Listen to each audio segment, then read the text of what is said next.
नमस्कार फ्रेंड्स, आज हम एक पावर सेक्टर्स के related Tata power India limited इस कंपनी का चार्ट सर्च करेंगे। One of largest company in a power और एनर्जी सेक्टर्स की है ये। यदि हम निफ्टी के सारे सेक्टरों को सर्च करते हैं, Nifty auto, Nifty bank, Nifty और भी अदर जितने भी सेक्टर हैं, उनमें सबसे बेस्ट सेक्टर जिसमें अभी बुलिश ट्रेंड बाकी है वो Nifty PSE, Nifty power and Nifty FMCG. ये तीन सेक्टर ऐसे हैं जिसमें अभी बुलिश ट्रेंड बाकी है। उसी में से ये कंपनी है जिसका कि हम आज चार्ट देखते हैं। इसका on high time frame monthly से चार्ट में जो जो जरूरी चीजें देखी जाती है वही हम हर चार्ट में देखते हैं। सबसे पहले इसके ईएमए देखेंगे। ईएमए में इसने काफी अच्छा बुल रन्स देने के बाद ओनली 5 एंड 30 EMA उनके बीच ही नेगेटिव क्रॉसओवर दिया था एंड जस्ट वहां से ही इसने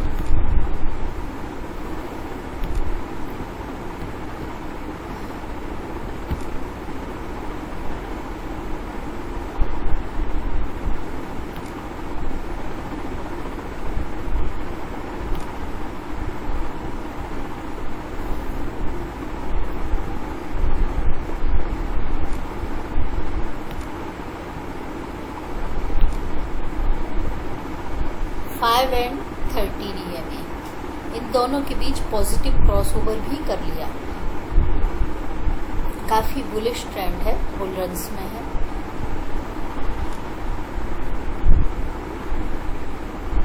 ये एक फ्लैग बना रहा है। इसने जो अपना टॉप बनाया था, यदि इसके लिए हमें RSI की जरूरत पड़ेगी।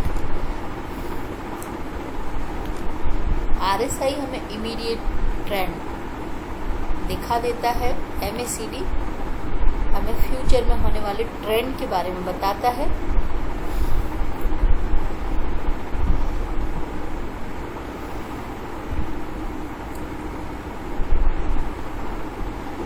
प्राइस ने अपना टॉप बनाया एंड इसका ये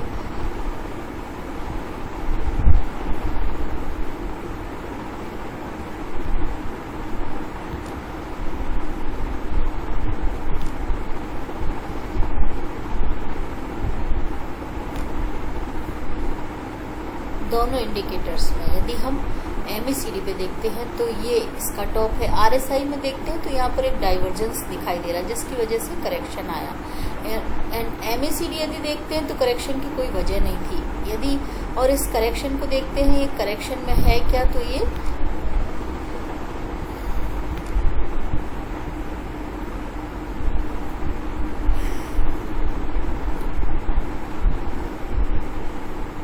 थर्ड ऑफ 2 यहाँ पर हम इसको काउंट करेंगे। उसके साथ इसमें बुलिश डाइवर्जेंस देने के बाद प्राइस ने अगेन रिट्रेसमेंट स्टार्ट किया है और अगेन प्राइस के टारगेट 300 रुपए के यहाँ से दिखाई देते हैं। इंडिकेटर्स RSI पॉजिटिव है, MACD डाउन टू फ्लैट ये फोर्थ वेव है। इसका एक और इंडिकेशन, इसने ये टॉगलिंग किया यहाँ पर। दूसरा, MACD ने हिस्टोग्राम को क्रॉस नहीं किया, ऊपर से ही इसमें अप ट्रेंड की स्टार्टिंग हो चुकी है। यदि इसका हम स्टोकेस्टिक देखते हैं, वेबसाइट थोड़ा स्लो चल रहा है आज। स्टोकेस्टिक मिडिल ऑफ एरिया में अपटिक होके एंट्री मार चुका है एंड ADX में भी बुल अपर साइड है और स्ट्रेंथ 34, इसमें मोमेंटम आ सकता है शेयर में। और इसका यदि हम वीकली चार्ट पर भी इसके EMA ओनली 5 और 13 के बीच ही नेगेटिव क्रॉसओवर किया था और वहां से इसमें पॉजिटिव क्रॉसओवर भी हो चुका है दोनों ट्रेंड पर, मंथली और वीकली दोनों पर। वहां पर भी एक फ्लैग बन रहा है। हम इसका टारगेट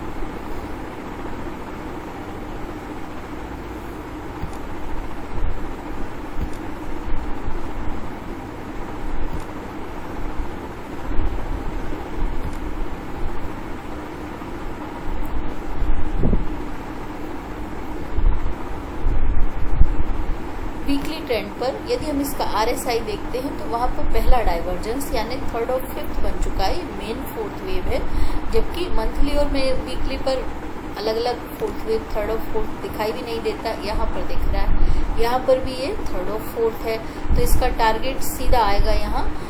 वैसे तो यदि हम 61 थर्ड वेव काफ़ी एक्सटेंडेड थी इसकी, तो हो सकता है ये इक्वल हाई बनाए।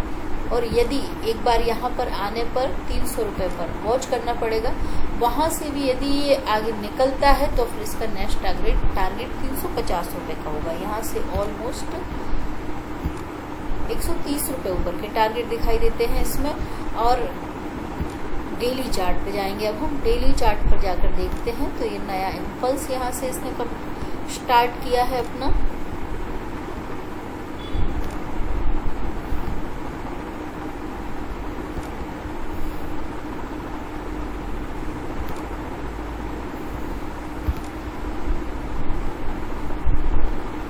डेली पर भी ये इसका थर्ड और फिफ्थ ही है, इम्पल्स नहीं है। ये यहाँ पर भी सभी जगह फोर्थ वेव में है।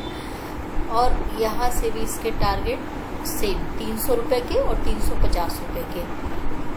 डेली, वीकली, मंथली सभी पर एक जैसे टारगेट हैं इसमें। यदि RSI देखते हैं तो RSI में हमें माइनर फ्लक्चुएशंस भी शो होंगे। वहाँ के हिसाब से इसने, वहाँ पर भी इसमें फिफ्थ वेव कंप्लीट पेंडिंग है अभी।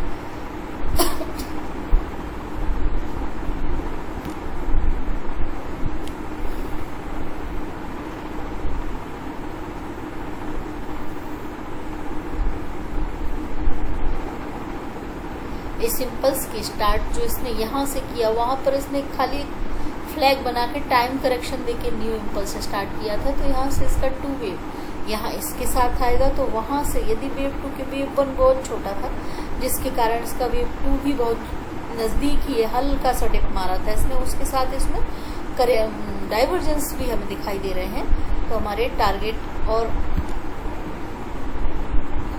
सारे टाइम फ्रेम पर एक जैसे निकल रहे हैं। यदि हम आवरली चार्ट देखते हैं,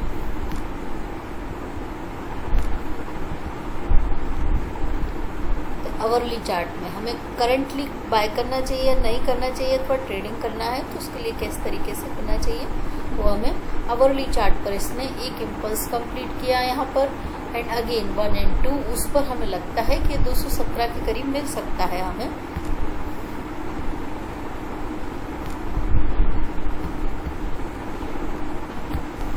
$217 और 18 के करीब आने पर इसमें परचेज करना चाहिए।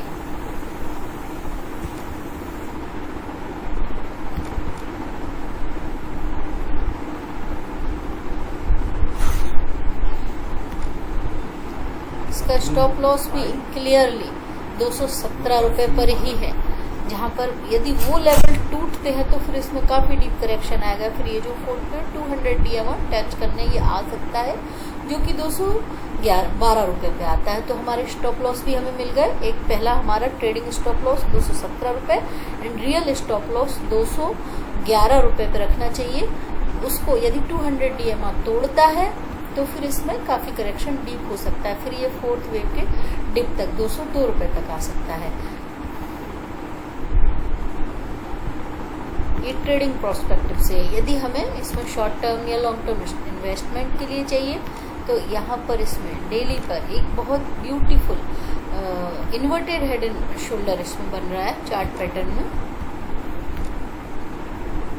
जिसका सेकंड शोल्डर टोटली 50 EMA के ऊपर बना है। तो सक्सेस होने के चांसेस होते हैं इसके। वॉल्यूम भी काफ़ी सपोर्टिव है। ट्रेंड लाइन ब्रेकआउट होगा, शेकआउट करके ब्रेकआउट किया, रिटेस्ट भी किया, तो ये इसके टारगेट भी हमें डेली बेसिस पर। तो हमारा ट्रेडिंग स्टॉप लॉस, क्योंकि शेकआउट ब्रेकआउट सब कुछ कर दिया, इसलिए ट्रेंड लाइन इसका, जैसा कि हमने आवरली पे भी देखा, सेम टारगेट 217 रुपये इसका टेक्निकल स्टॉप लॉस है एंड रियल स्टॉप लॉस इसका सेकंड शोल्डर का लो है, जो कि 202। एग्जैक्ट वही रेट हमारे निकल के आ रहे हैं। हम इस इन्वर्टेड हेड एंड शोल्डर के बेसिस पर भी इसके शॉर्ट टर्म टारगेट डेली पर बना है, तो टारगेट मिल सकते हैं नियर टर्म में ही, ज़्यादा लंबा समय नहीं लगेगा। यदि वीकली और मंथली होता तो थोड़ा टाइम लगता वो।